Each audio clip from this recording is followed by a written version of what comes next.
तम तथा कृपया अविष्टम अश्वपूर्णा अकुला ईक्षणं विषदन्तम् इदं वाक्यमुवाच मधुसूदनः। कुतः तवा कशलम् इदं विषमे समुपस्थितम् अनार्यजुष्टम् अस्वर्ग्यम् अकीर्तिकरम् अर्जुन। नमस्कार दोस्तों, आज हम श्रीमद् भगवत गीता के द्वितीय अध्याय के पहले और दूसरे श्लोक का अध्ययन करेंगे। संजय कहते हैं कि हे राजन, इस प्रकार करुणा से व्याप्त और आंसुओं से परिपूर्ण तथा व्याकुल नेत्रों वाले अर्जुन को भगवान ने कहा कि हे अर्जुन, ये तुम्हें कैसा मोह हो गया है, क्योंकि यह न तो श्रेष्ठ पुरुषों द्वारा आचरण करने योग्य है और न ही स्वर्ग को देने वाला है और न ही कीर्ति को देने वाला है। धन्यवाद। कलैब्यं मासं गमः पार्थः न एतत् तवै उपपद्यते शूद्रं हृदयदौर्बल्यं त्यक्त्वा उत्तिष्ठ परन्तपः कथं भीष्म अहं संख्ये द्रोणं च मधुसूदनः इषुभिः प्रत्योत्स्यामि पूजा अहो अरिसूदनः। श्रीमद् भगवत गीता के दूसरे अध्याय के तीसरे और चौथे श्लोक में भगवान अर्जुन से कहते हैं कि हे प्रथा के पुत्र अर्जुन, नपुंसकता को प्राप्त मत हो, अर्थात पुरुषोचित आचरण कर। यह दुर्बलता तेरे लिए उचित नहीं है। इसलिए हे शत्रुओं का नाश करने वाले, हृदय की इस दुर्बलता को त्याग कर युद्ध के लिए खड़ा हो जा।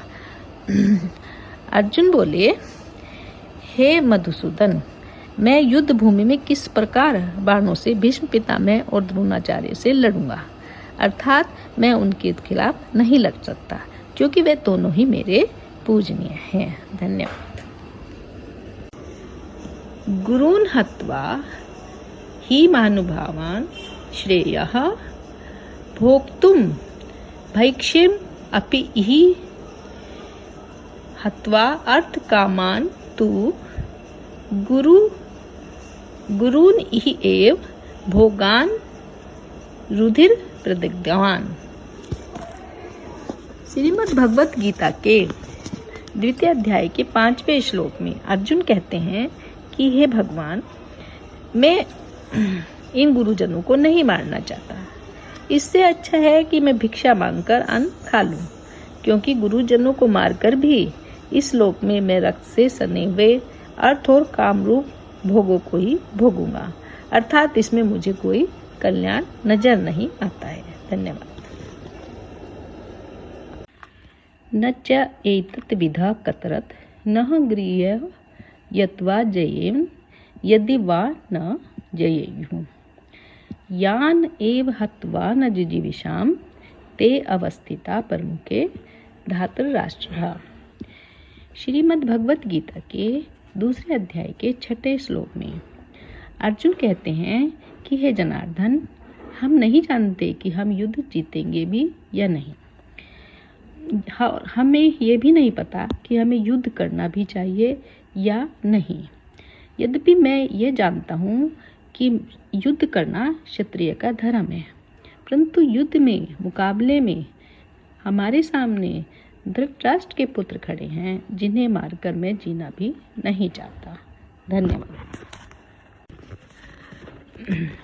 कार्पण्य दोषः उपहत स्वभावः पृच्छामि त्वां धर्म समूढ़ चेतः यत् श्रेयाशयात् निश्चितं ब्रूहि तत् मे शिष्यते अहं शाधि मां त्वां प्रपन्नम्। श्रीमद् भगवत गीता के दूसरे अध्याय के 7वें श्लोक में अर्जुन कहते हैं कि हे मधुसूदन, मैं बहुत भ्रमित हो रहा हूँ। मुझ में कायरता रूपी दोष उत्पन्न हो रहा है और ना ही मैं धर्म के बारे में समझ पा रहा हूँ। इसलिए जो मार्ग मेरे लिए कल्याणकारी है वही कहिए। अब मैं आपका शिष्य हूँ, इसलिए मुझ शरण में आए हुए को आप शिक्षा दीजिए। धन्यवाद। न ही प्रपश्यसि मम अपनुद्यात् यत् शोकम् उच्छोषणम् इंद्रियाणाम् अवाप्य भूमौ अस्पतनं रिद्धं राज्येषुराणाम् अपि च अधिपत्यम्।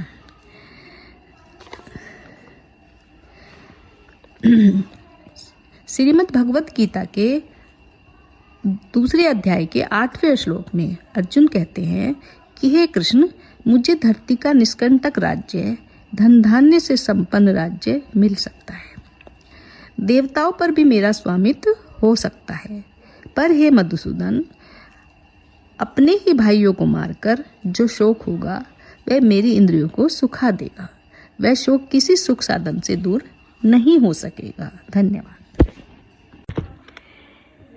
एवं उक्त्वा ऋषिकेशं गुडाकेश परन्तपः न योत्सय्य इति गोविन्दम् उक्त्वा तूष्णीं बभूव।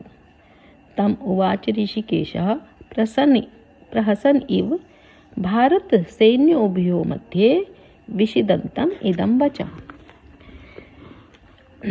श्रीमद् भगवत गीता के दूसरे अध्याय के 9वें और 10वें श्लोक में संजय कहते हैं कि हे राजन, निद्रा को जीतने वाले अर्जुन तीनों लोकों के स्वामी भगवान से बोले कि अब यह युद्ध नहीं करेंगे, और यह कहकर वो चुप हो गए। संजय ने कहा, हे भरतवंशी महाराज धृतराष्ट्र, श्री कृष्ण यह सुनकर हंसने लगे। तब उन्होंने दोनों सेनाओं के मध्य में शोक करते हुए अर्जुन से इस प्रकार कहा। धन्यवाद। असोच्यान अन्वशोचः त्वं प्रज्ञावादान च भाषसे गता असून अगता असून च न अनुशोचयन्ति पंडिता। श्रीमद् भगवत गीता के दूसरे अध्याय के 11वें श्लोक में भगवान कृष्ण अर्जुन से कहते हैं कि हे अर्जुन, तुम ज्ञानी लोगों जैसी बात बोलते हो और उनके जैसे कर्म नहीं करते हो। ज्ञानी लोग तो किसी के लिए भी शौक नहीं करते, और तुम न सोचनीय जैसे लोगों के लिए शौक करते हो। पंडित लोग तो जिनके प्राण चले गए या जिनके प्राण नहीं भी गए उनके लिए शौक नहीं करते हैं। श्री कृष्ण कहते हैं कि हे अर्जुन, अज्ञानियों जैसी बातें मत करो। धन्यवाद। न तु एव अहम जातु नासम न त्वम न इमे जनाधिपः न च एव न भविष्यामः सर्वे वयम अतः परम। देहिनः अस्मिन् यथा देहै कौमारं यौवनं जरा तथा देहे अंतर धीरः तत्र न मुह्यति।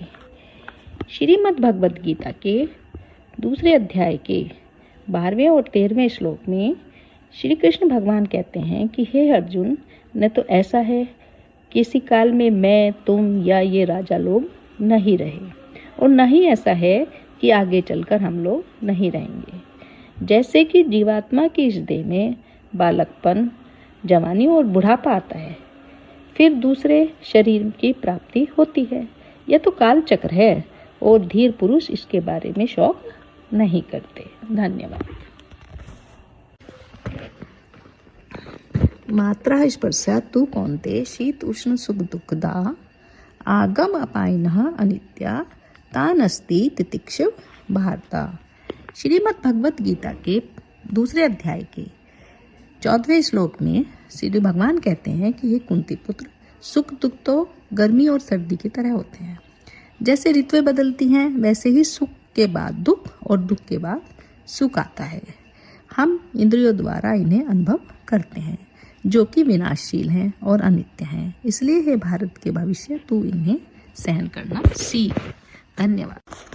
यम हि न व्यथन्ते एते पुरुषं पुरुष ऋषभा सम सुख दुःखं धीरं सोऽमृतत्वाय कल्पते। नास्तु विद्यते भावो न अभाव विद्यते सतः उभयो अपि दृष्टः अंत तु अनयो तत्वदर्शी भी। श्रीमद् भगवत गीता के द्वितीय अध्याय के 15वें और 16वें श्लोक में भगवान कहते हैं कि हे पुरुष श्रेष्ठ, जो मनुष्य सुख दुख में विचलित नहीं होता, दोनों में एक समान बना रहता है, वही मनुष्य मोक्ष के योग्य होता है। असत वस्तु की तो कोई सत्ता नहीं है और सत का कोई अभाव नहीं है, यानी हमारा शरीर तो विनाशी है और आत्मा अविनाशी है। इस प्रकार इन दोनों तत्वों को तत्वज्ञानी पुरुष द्वारा देखा गया है, इसलिए तुम शोक करने के योग्य नहीं हो। धन्यवाद। अविनाशी तु तत्विद्धि येन सर्वम् इदं ततमः विनाशम् अव्यवस्य यस्य न कश्चित् कर्तुम् अर्हति। अन्वन्त इमे देहा नित्यशय्या उक्तः शरीरिणी अनाशिना अप्रमेयस्य तस्मात् युद्धस्व भारतः। श्रीमद् भगवत गीता के द्वितीय अध्याय के 17वें और 18वें श्लोक में भगवान कहते हैं कि हे अर्जुन, तू इस जीवात्मा को नाश रहित समझ, जिससे यह संपूर्ण संसार व्याप्त है। इस अविनाशी का विनाश करने में कोई भी समर्थ नहीं है। इस अविनाशी अपरमेय नित्य स्वरूप आत्मा के ये सभी शरीर नाशवान हैं, ये इनका नाश होना अवश्यंभावी है। इसलिए हे भरतवंशी अर्जुन, तू युद्ध कर, शोक मत कर। धन्यवाद। य एनं वेत्ति हन्तारं यो च एनं मन्यते हतम् उभौ तबौ न विजानीतो न अयं हन्ति न हन्यते न जायते म्रियते वा कदाचित् न अयं भूत्वा भविता वा न भूयः अजः नित्य शाश्वतम् अयं पुराण न हन्यते हन्यमाने शरीरे। श्रीमद् भगवत गीता के द्वितीय अध्याय के 19वें और 20वें श्लोक में श्री भगवान अर्जुन को कहते हैं कि हे अर्जुन, जो इस आत्मा को मारने वाला समझता है या जो इसे मरा हुआ मानता है, ये वे दोनों ही कुछ नहीं समझते, क्योंकि यह न तो कभी मारा जाता है और न किसी के द्वारा मरता है, न किसी को मारता ही है। यह न तो किसी काल में जन्मता है और न ही मरता है, क्योंकि यह अजन्मा नित्य वेद अविनाशिनम नित्यमः य एनम अजय अव्ययम् कथम से पुरुषः पार्थकम घात्यति हन्तिकम् वाञ्छसि जीर्णानि यथा विहाय नवानि गृह्णाति नरः अपराणि तथा शरीराणि विहाय जीर्णानि अन्यानि संयाति नवानि देहि। श्रीमद् भगवत गीता के द्वितीय अध्याय के 21वें 22वें श्लोक में भगवान कहते हैं कि हे प्रतापपुत्र, जो पुरुष इस आत्मा को नाश रहित, नित्य, अजन्मा और अव्यय मानता है, वह पुरुष कैसे किसी को मरवाता है या किसी को मार सकता है। जैसे मनुष्य पुराने वस्त्रों को त्याग कर दूसरे नए वस्त्र धारण करता है, वैसे ही जीवात्मा पुराने शरीर को त्याग कर नए शरीर को धारण करती है। इसलिए हे पार्थ, तुम शोक मत करो, युद्ध करो। धन्यवाद। न एन्दं छिद्यन्ति शस्त्राणि न एनं दहति पावकाः न एच ईनं कलेदयन्ति आपः न शोष्यति मारुतः अच्छेद्य अयम् अदाह्य अयम् क्लेद्य अशोष्यः एव च नित्य सर्वगतः स्थाणु अचल अयम् सनातनः। श्रीमद् भगवत गीता के द्वितीय अध्याय के 23वें और 24वें श्लोक में भगवान कहते हैं कि आत्मा को न तो शस्त्र काट सकता है, इसको आग जला भी नहीं सकती, इसको जल गला भी नहीं सकता और वायु इसे सुखा नहीं सकती। यह आत्मा न तो टूट सकती है, न जल सकती है, न ही गल सकती है, न ही सूख सकती है। यह तो नित्य, सर्वव्यापी, अचल, अमर, स्थिर और सनातन है। इसलिए हे अर्जुन, आप इसके लिए शोक मत करें और अव्यक्त अयम् अचिन्त्यः अयम् अविकार्यः अयम् उच्यते तस्मात् एव विदित्वा एवं न अनुशोचितुम् अर्हसि। अतः च एनं नित्यजातं नित्यं वा मन्यसे मृतं तथापि मां बहवो न एवं सोचितुम अर्हसि। श्रीमद् भगवत गीता के द्वितीय अध्याय के 25वें से 26वें श्लोक में भगवान कहते हैं कि हे अर्जुन, यह आत्मा अव्यक्त है, आत्मा अचिंत्य है और यह आत्मा विकार रहित है। ऐसा जानकर तू उसके बारे में शोक मत कर। और अगर तू आत्मा को सदा जन्मने वाला और मरने वाला भी मानता है तो भी हे वीर पुरुष, तुझे इसके बारे में शोक नहीं करना चाहिए। धन्यवाद। जातस्य हि दुर्वो मृत्युः दुर्वं जन्म मृतस्य च तस्मात् अपरिहार्य अर्थे न त्वं शोचितुम् अर्हसि। अव्यक्त आदीनि भूतानि व्यक्त मध्यानि भारत अव्यक्त निधानानि एव तत्र का परिदेवना। श्रीमद् भगवत गीता के द्वितीय अध्याय के 27वें व 28वें श्लोक में भगवान कहते हैं कि हे अर्जुन, अगर तू इस आत्मा को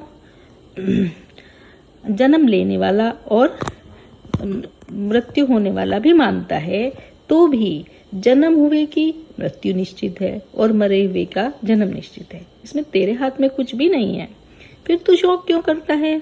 हे भरतवंशी अर्जुन, संपूर्ण प्राणी जन्म से पहले भी प्रकट थे और मृत्यु के बाद भी अप्रकट हो जाने वाले हैं, केवल बीच में ही प्रकट रहते हैं, इसलिए तुम इसके बारे में शोक मत करो। धन्यवाद। आश्चर्यवत् पश्यति कश्चिद् एनम् आश्चर्यवत् वदति तथा एव च अन्यः आश्चर्यवत् च एनम् अन्यः शृणोति श्रुत्वा अपि एनम् वेद न च एव कश्चित्।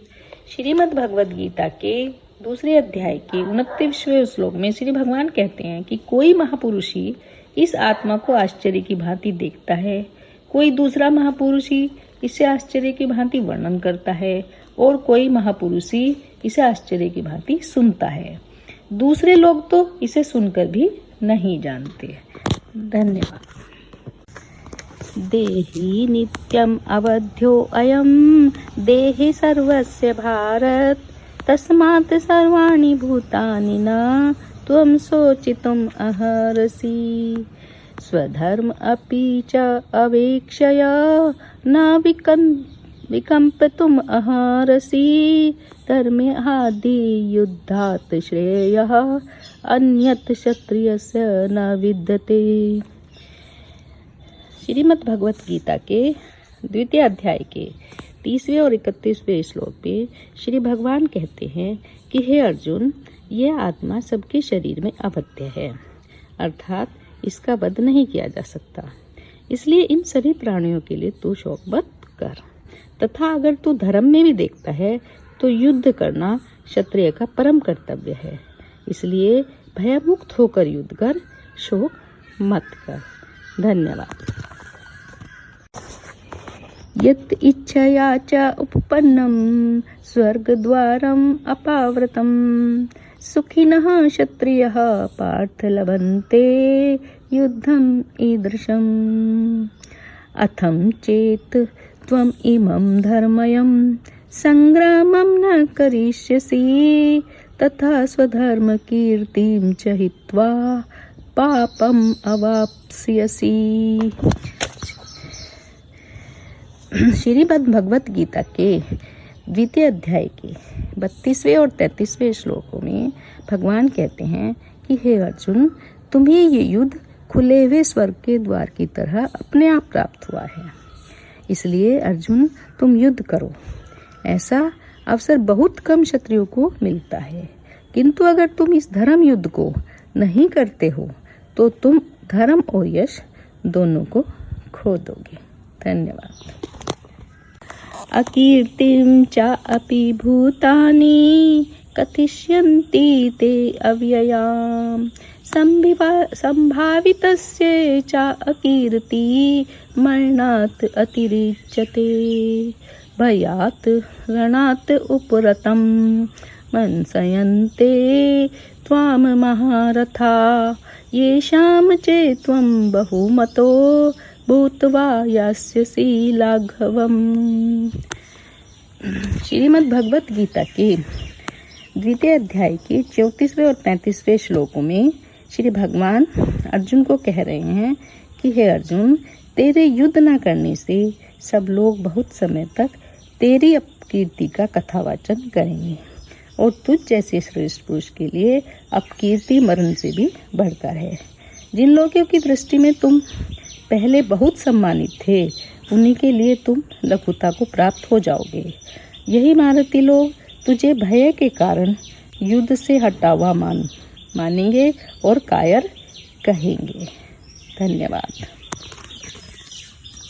अवाच्यवादानः च बहून् वदिष्यन्ति तव अहिता निन्दतः तव सामर्थ्यं ततो दुःखतरं नु किम् हतो वा प्राप्यसि स्वर्गं जित्वा वा भोक्ष्यसे महीम् तस्मात् उत्तिष्ठ कौन्तेय युद्धाय कृतनिश्चयः।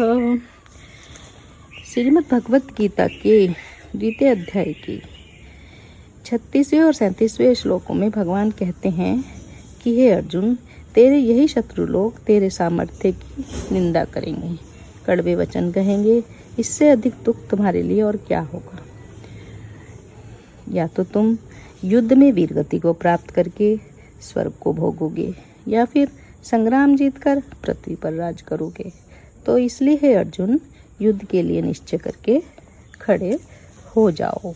धन्यवाद। सुखे दुखे समे कृत्वा लाभ अलाभौ जया अजयौ ततो युद्धाय युज्यस्व न एवं पापम अवाप्स्यसि। श्रीमद् भगवत गीता के दूसरे अध्याय के 38वें श्लोक में श्री कृष्ण भगवान कहते हैं कि हे अर्जुन, जय पराजय, लाभ हानि, सुख दुख को समान समझकर युद्ध के लिए तैयार हो जाओ।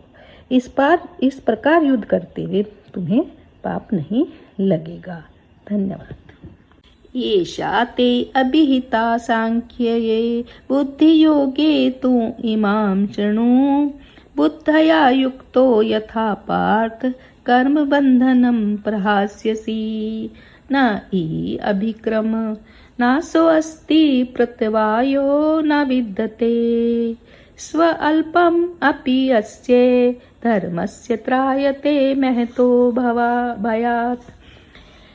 श्रीमद् भगवत गीता के द्वितीय अध्याय के 39वें 40वें श्लोक में भगवान श्री कृष्ण कहते हैं, अभी तक मैंने तुम्हें जो बुद्धि दी वह ज्ञान योग के बारे में थी। इस ज्ञान योग को समझकर अपने कर्मों के बंधन को भली भांति त्याग देना। अब हम कर्म योग की बात करते हैं। कर्म योग में फल की इच्छा का त्याग करना होता है। इसे ही निष्काम कर्म योग कहते हैं। इस कर्म योग का अगर तू पालन करेगा तो जन्म और मृत्यु के भय से मुक्त हो जाएगा। कर्म फल के त्याग को ही निश्चयात्मक बुद्धि कहते हैं। धन्यवाद।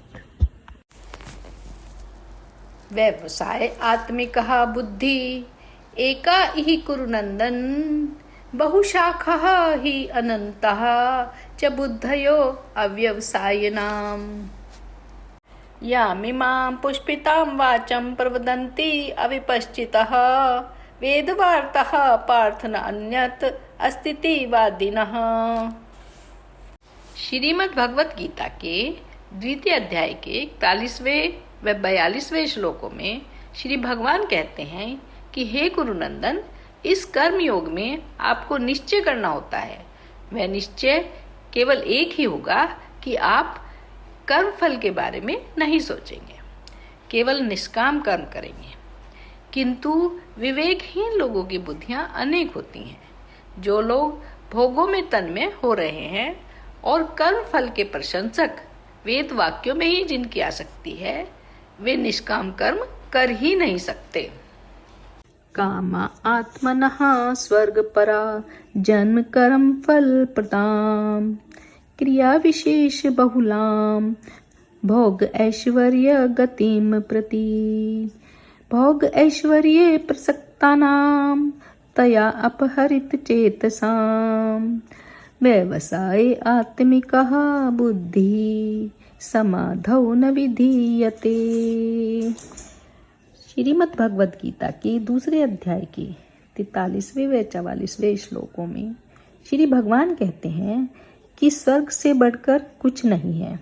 ऐसा कहने वाले पुरुष उसे प्राप्त करने के लिए आपको अनेक सुझाव देते हैं, पर यह सुझाव जन्म और मृत्यु के कर्मफल ही देने वाले होते हैं और ऐसे मनुष्यों की परमात्मा में निश्चयात्मक बुद्धि नहीं होती। धन्यवाद।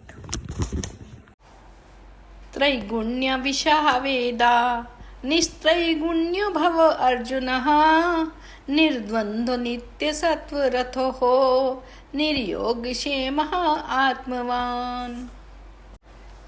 यावान् अर्थः उदपाने सर्वतः संप्लुत उदके तावान् सर्वेषु वेदेषु ब्राह्मणस्य विजानतः।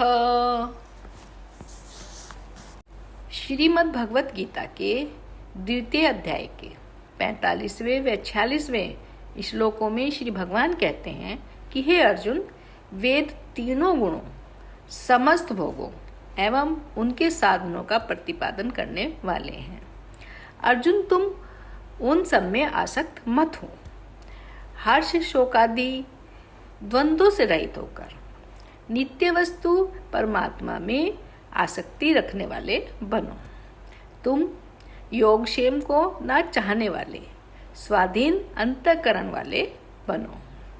फिर भगवान कहते हैं कि जब परिपूर्ण जल वाला जलाशय हमें मिल जाता है तो छोटे जलाशयों से हमारा कोई मतलब नहीं रह जाता। उसी प्रकार ब्रह्म तत्व को जानने वाले मनुष्य का वेद से कोई प्रयोजन नहीं रहता।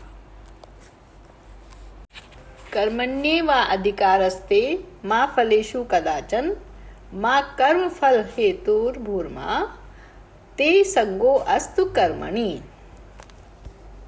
योगस्थः कुरु कर्माणि संग त्यक्त्वा धनंजय सिद्धय असिद्धयोः समो भूत्वा समत्वम योग उच्यते। श्रीमद् भगवत गीता के द्वितीय अध्याय के 47वें व 48वें श्लोकों में श्री भगवान कहते हैं कि हे अर्जुन, तेरा कर्म करने में ही अधिकार है। तू फल की इच्छा ना कर तथा तेरी कर्म करने में भी आसक्ति नहीं होनी चाहिए। तू सिद्धि असिद्धि में समान बुद्धि वाला हो जा। जो कर्म किया जाए उसके पूरा होने या ना होने में और उसके फल मिलने में या नहीं मिलने में समान रहना ही समत्व योग कहलाता है। दूरे निहि अवरम कर्म बुद्धि योगात् धनंजय बुद्धौ शरणम अनिविच्छ कृपणा फल हेतवः। श्रीमद् भगवद गीता के द्वितीय अध्याय के 49वें श्लोक में श्री भगवान कहते हैं कि हे धनंजय, इस समत्व रूप बुद्धि योग में सकाम कर्म करना अत्यंत ही निम्न श्रेणी का है। इसलिए हे अर्जुन, तू समत्व बुद्धि योग में ही कार्य कर, क्योंकि फल हेतु बनने वाले अत्यंत दीन होते हैं। धन्यवाद। बुद्धि युक्तो जहाति इहि उभे सुकृत दुष्कृते तस्मात् योगाय युजस्व योगः कर्मसु कौशलम। श्रीमद् भगवत गीता के द्वितीय अध्याय के 50वें श्लोक में श्री भगवान कहते हैं कि हे अर्जुन, समबुद्धि युक्त पुरुष के पाप और पुण्य दोनों इसी लोक में छूट जाते हैं। इसलिए तू समत्व रूप योग में लग जा। यह समत्व रूप योग ही कर्मों में कुशलता है, अर्थात कर्म बंधन से छूटने का उपाय है। धन्यवाद।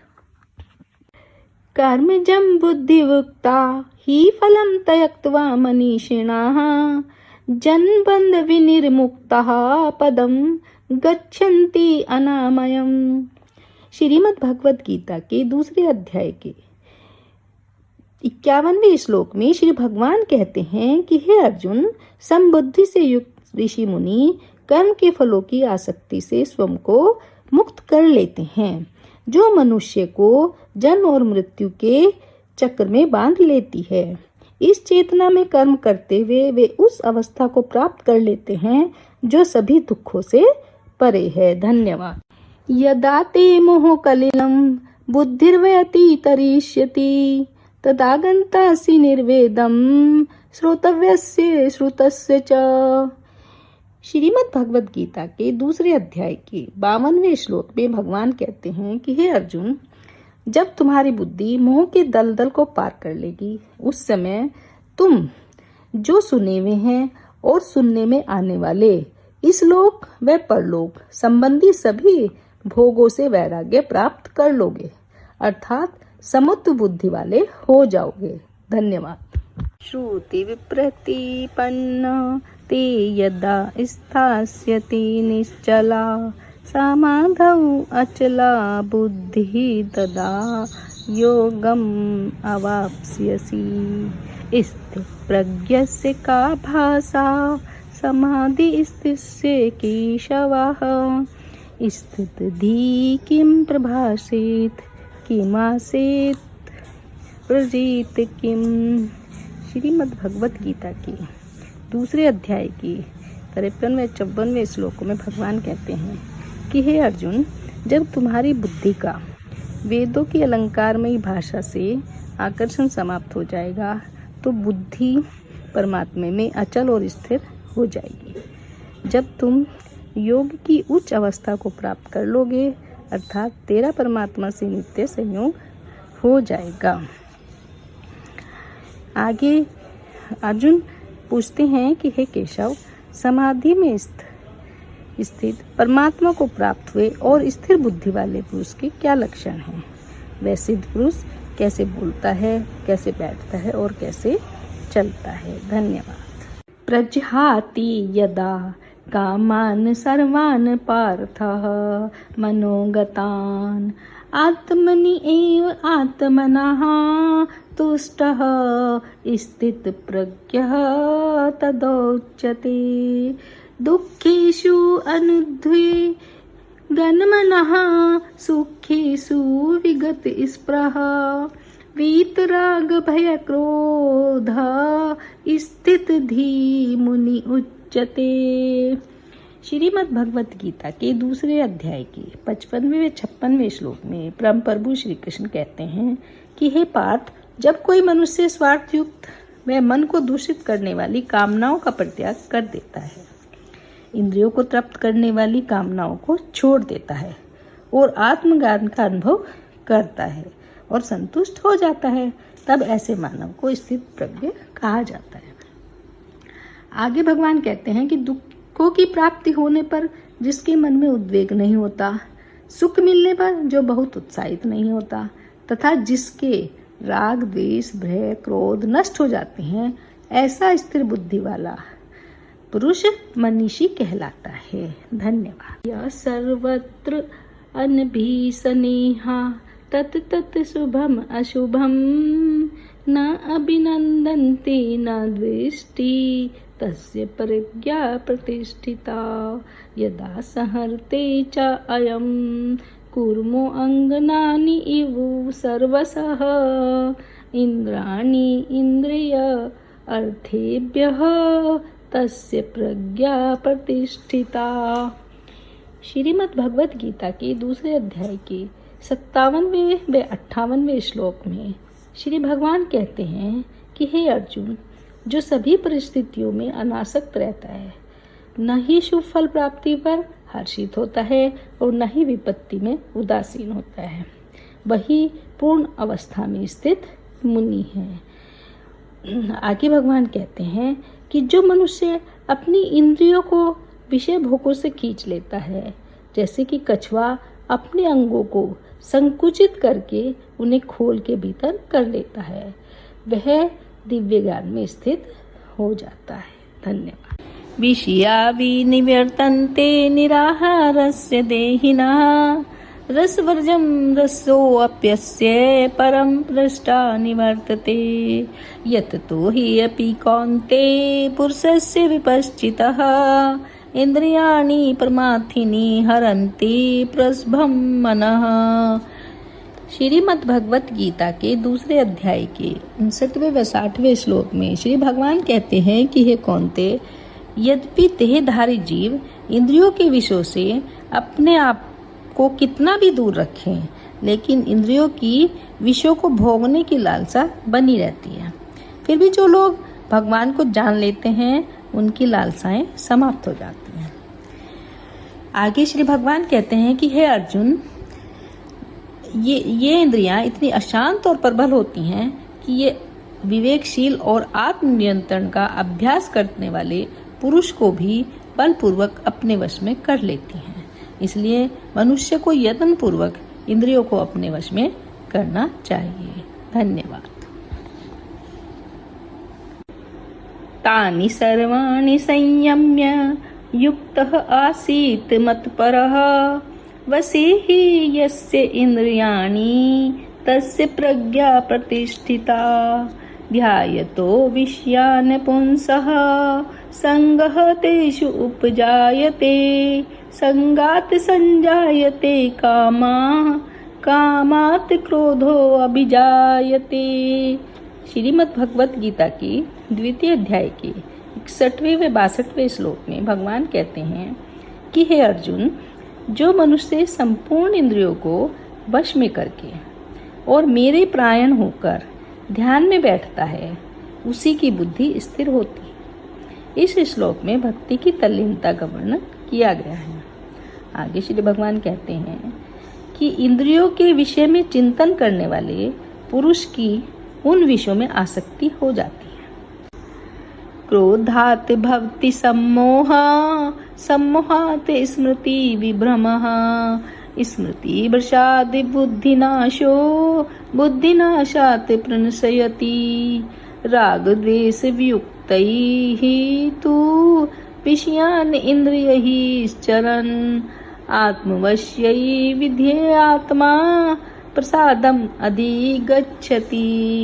श्री भगवत गीता के द्वितीय अध्याय के 63वें श्लोक में श्री भगवान कहते हैं कि हे अर्जुन, क्रोध में निर्णय लेने की क्षमता क्षीण हो जाती है, जिसके कारण स्मृति भ्रम हो जाता है, और जब स्मृति भ्रमित हो जाती है तो बुद्धि का नाश हो जाता है। बुद्धि के नष्ट होने पर मनुष्य का पतन असंभावी है। इस प्रकार धर्म से अधर्म की जिस मार्ग का वर्णन किया गया है, वह इंद्रियों के विषय से आरंभ होकर बुद्धि के नाश पर समाप्त होता है। आगे श्री भगवान कहते हैं कि जो मन को वश में रखता है, वह इंद्रियों के विषय का भोग करने पर भी राग और द्वेष से मुक्त रहता है और भगवत कृपा को प्राप्त करता है। यहाँ भगवान हमें केवल लौकिक मोह और कामनाओं का त्याग करने के लिए कह रहे हैं, आध्यात्मिक आसक्ति और कामनाओं का नहीं। धन्यवाद।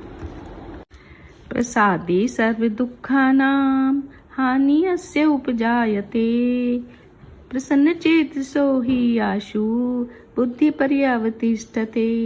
नास्ति बुद्धियुक्तस्य न च युक्तस्य भावना न च अभाव्यतः शांति अशांतस्य कुतः सुखम। श्रीमद् भगवत गीता के द्वितीय अध्याय के 65वें व 66वें श्लोकों में भगवान कहते हैं कि मेरी कृपा से शांति प्राप्त होती है, जिससे सभी दुखों का अंत हो जाता है। ऐसे शांत मन वाले मनुष्य की बुद्धि दृढ़ता से भगवान में स्थिर हो जाती है। जब मनुष्य दिव्य प्रेम रस का अनुभव करता है तो वह उसका मन शांत हो जाता है और उसकी बुद्धि दृढ़ता से भगवान में स्थिर हो जाती है। आगे भगवान कहते हैं कि जिनकी बुद्धि स्थिर नहीं होती, उनका मन भगवान चिंतन में नहीं लगता। जब मन भगवान चिंतन में नहीं लगता तो इंद्रियाणाम ही चरताम यत मनो अनुविधीयते तदस्य हरति प्रज्ञाम वायुनाम इव अभ्यसी। तस्मात् यस्य महाभावो निगृहीतानि सर्वशः इंद्रियाणि इंद्रियः अर्थेभ्य तस्य प्रज्ञा प्रतिष्ठिता। श्रीमद् भगवत गीता के द्वितीय अध्याय के 67वें व 68वें श्लोकों में भगवान कहते हैं कि जैसे प्रचंड वायु जल में तैरती हुई नाव को दूर तक ले जाती है, उसी प्रकार से अनियंत्रित इंद्रियों में से कोई एक जिसमें मन अधिक लिप्त रहता है बुद्धि का विनाश कर देती हैं। इस श्लोक में भगवान अर्जुन को मन और बुद्धि का विनाश करने वाली इंद्रियों के विषय में सचेत करते हैं। आगे भगवान कहते हैं कि प्रबुद्ध आत्माएं लोकातीत अर्थात दिव्य ज्ञान द्वारा बुद्धि को वश में रखती हैं, फिर विशुद्ध बुद्धि के साथ वे मन को वश में करती हैं, फिर मन का प्रयोग इंद्रियों पर लगाम कसने के लिए करती हैं। जब इंद्रियों पर संयम होगा तब बुद्धि दिव्य चिंतन के मार्ग से विचलित नहीं होती। धन्यवाद। या निशा सर्वभूतानां तस्याम जागृति संयमी यस्याम जागृति भूतानि सा निशा पश्यतो मुनेः। अपूर्यमाणम अचलम प्रतिष्ठम समुद्रम आपः प्रविशन्ति यद्वत् तद्वत् कामायम प्रविशन्ति सर्वे स शांतिम आपनोति न काम कामी। श्रीमद् भगवत गीता के 69वें और 70वें श्लोकों में भगवान कहते हैं कि जिसे लोग दिन समझते हैं वह आत्म संयमी के लिए अज्ञानता की रात्रि है, तथा जब सभी जीवों के लिए रात्रि है तब आत्मज्ञानी मनुष्यों के लिए दिन है। आगे भगवान कहते हैं कि जिस प्रकार समुद्र में निरंतर अनेक नदियां मिलती रहती हैं, पर निरंतर नदियों के जल प्रवाह से समुद्र विशुद्ध नहीं होता, उसी प्रकार ज्ञानी अपने चारों ओर इंद्रियों के विषय के आवेग के पश्चात भी शांत रहता है, न कि उस मनुष्य की तरह जो कामनाओं को तुष्ट करने में लगा रहता है। धन्यवाद। विहाय कामान यः सर्वान् पुमानः चरति निस्पृह निर्ममो निरअहंकारः स शांतिम अधिगच्छति। श्रीमद् भगवद गीता के दूसरे अध्याय के 71वें श्लोक में भगवान श्री कृष्ण ने मनुष्य की शांति के मार्ग में आने वाले बाधक तत्वों की व्याख्या की है। उन्होंने 4 बाधाओं का वर्णन किया है: सांसारिक इच्छाएं, लोभ, अहंकार और स्वामित्व। जब हमारे मन में इच्छाएं उत्पन्न होती हैं, फिर हम लोभ में फंस जाते हैं। इच्छाओं के पूर्ण न होने पर क्रोध आता है, और जब इच्छाएं पूर्ण हो जाती हैं तो हमारे भीतर स्वामित्व का भाव आता है। इससे अहंकार की उत्पत्ति होती है। सांसारिक इच्छा ही शांति के मार्ग में सबसे बड़ी बाधक।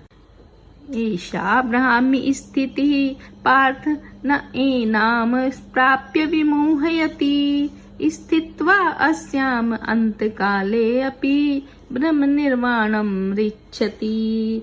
श्रीमद् भगवत गीता के 2 अध्याय के 72वें श्लोक में श्री भगवान कहते हैं कि हे पार्थ, ऐसी अवस्था में रहने वाली प्रबुद्ध आत्माएं जब ब्रह्म ज्ञान प्राप्त कर लेती हैं तो वह फिर कभी भी भ्रमित नहीं होती। तब मृत्यु के समय भी इस दिव्य चेतना में स्थित सिद्ध पुरुष जन्म और मृत्यु के बंधन से मुक्त हो जाता है और भगवान के परम धाम में प्रवेश करता है। इस प्रकार सांख्य योग नामक 2 अध्याय की समाप्ति होती है। धन्यवाद।